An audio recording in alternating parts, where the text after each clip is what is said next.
معزز سامعین گرامی قدر، سیرت النبی کے حوالے سے چند گزارشات کو آپ کے سامنے رکھ رہے ہیں۔ غزوہ ذات الرقاع کے حوالے سے بھی چند گزارشات آپ کے سامنے رکھی تھی۔ اسی غزوے کی واپسی کے اوپر غورث بن حارث کا واقعہ بھی پیش آیا۔ یہ جو واقعہ ہے یہ تاریخ کے اندر، سیرت کے اندر مختلف ڈیٹوں کے ساتھ بیان ہوا۔ تو بعض مورخین نے لکھا کہ یہ واقعہ ایک شخص کے ساتھ پیش نہیں آیا، متعدد مرتبہ پیش آیا، اور بعض نے کہا نہیں، ایک ہی مرتبہ پیش آیا، کسی نے غزوہ ذات الرقاع کے موقع کے اوپر ذکر کر دیا، کسی نے کسی دوسرے غزوے کے موقع کے اوپر ذکر کر دیا۔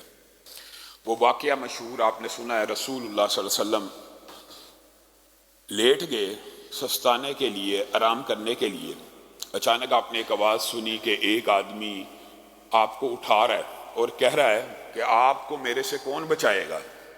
تو رسول اللہ صلی اللہ علیہ وسلم اس آدمی کو دیکھ کے مسکرانے لگے۔ ہاتھ میں تلوار ہے، تیز دھار کی تلوار، اور رسول اللہ کے سر کے اوپر کھڑا ہے، اور رسول اللہ صلی اللہ علیہ وسلم اس وقت تنہا ہے، صحابہ دور دراز لیٹے ہوئے ہیں، سو رہے ہیں، سستانے کا وقت ہے۔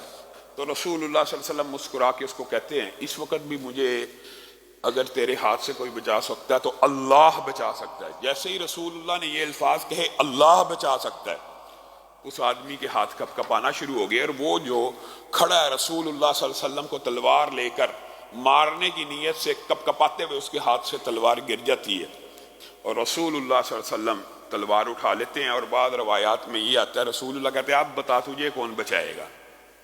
تو کہنے لگا اب آپ کے ہی رحم و کرم پہ ہوں۔ تو رسول اللہ نے کہا نہیں، تجھے بھی اگر بچا سکتا تو اللہ بچا سکتا ہے، جا میں نے تجھے آزاد کیا اور میں تجھ سے بدلہ نہیں لیتا۔ اس احسان کے بدلے میں پھر غورث بن حارث نے اسلام کو قبول کیا۔ یہ واقعہ غزوہ ذات الرقاع اور دیگر غزوات کے ساتھ بھی بیان کیا جاتا ہے۔ اس کے بعد اسلامی تاریخ کا جو بہت اہم ترین غزوہ اور جس کے حوالے سے قرآن پاک میں بہت سی آیات بھی نازل ہوئی، بعض آیات ہم سمجھتے ہیں کہ صرف غزوہ بدر، احد اور تبوک اور حنین اور اس طرح کے غزوات کے یا صلح حدیبیہ وغیرہ کے موقع کے اوپر نازل ہوئی۔ قرآن پاک کی متعدد آیات کچھ ایسے غزوات کے بارے میں بھی نازل ہوئی ہیں کہ جس کا عرف عام میں لوگوں کو علم نہیں ہے۔ انہی میں سے ایک غزوہ بنی مستلق ہے، اور یہ سن 5 ہجری میں پیش آیا۔ شعبان کو رسول اللہ صلی اللہ علیہ وسلم نے 700 گھڑ سواروں کو تیار کیا، 700 نوجوانوں کو تیار کیا، اور ان میں 30 گھڑ سوار بھی شامل تھے۔ یہ جو غزوہ بنی مستلق ہے، اس کا جو دباچہ اور تمہید ہے وہ یہ ہے، یہ وہ قبائل تھے کہ جنہوں نے رسول اللہ صلی اللہ علیہ وسلم کے خلاف قریش کے ساتھ معاہدہ کیا ہوا تھا۔ یہ قریشیوں کے حلیف تھے۔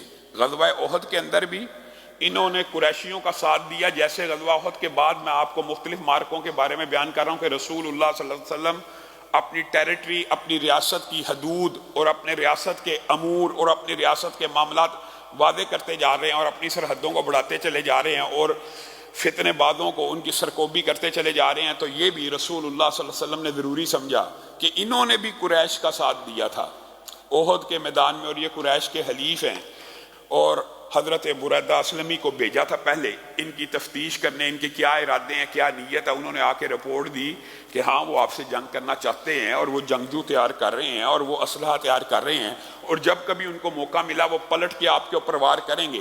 تو رسول اللہ صلی اللہ علیہ وسلم نے کہا قبل اس کے کہ وہ ہم پہ حملہ کریں، 700 نوجوانوں کو تیار کیا، 30 گھڑ سوار ساتھ لیے، آنن فانن ان کے کنویں کے اوپر جا پہنچے۔ اور اس غزوے کے اندر بھی رسول اللہ صلی اللہ علیہ وسلم کو بہت بڑی مزاحمت کا سامنا نہیں کرنا پڑا۔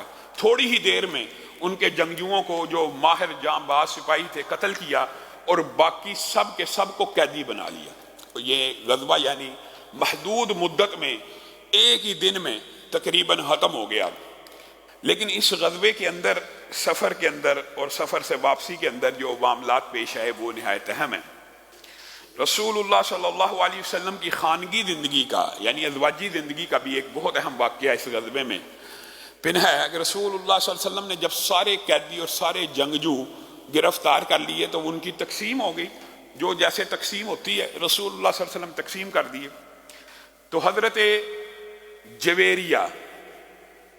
حضرت جویریہ بنت حارث وہ ثابت بن قیس کے حصے میں آئیں، اور بعض روایات میں ان کے چچا کے بیٹے کے حصے میں آئیں۔ ثابت بن قیس کے حصے میں آئی، وہ سردار کی بیٹی تھی، اور غزوہ بنی مستلق جو تھا جس کی قیادت میں لڑا گیا وہ حارث بن ابو ذرار ہی تو تھا، وہ بھی قیدی۔ اب بیٹی کو بھی جب قیدی بنا کر ثابت بن قیس کے حصے میں آئی تو وہ بہت زیرک دانا خاتون تھی، انہوں نے ثابت بن قیس کو کہا تو کیا چاہتا ہے، مجھے اپنی باندی بنا کے رکھے گا، میرے ساتھ مکاتبت کر لے کہ میں تجھے اتنے پیسے دوں گی۔ ان کا آپس میں معاملہ طے پا گیا کہ اتنے پیسے تو مجھے دے تو تو آزاد ہے۔ ان نے حضرت جویریہ نے کہا میں سردار کی بیٹی ہوں، تو ٹینشن نہ لے، پیسے اکٹھے کرنا یا پیسے دینا یا تو میرے پہ بد اعتمادی نہ کر، میں تیرے پیسے فی الفور اتار دوں گی، جلدی اتار دوں گی۔ جب انہوں نے مکاتبت کر لی تو ثابت بن قیس نے ان کے ساتھ یہ اگریمنٹ کر لیا، ٹھیک ہے اگر آپ مجھے پیمنٹ کریں گی آپ آزاد ہیں۔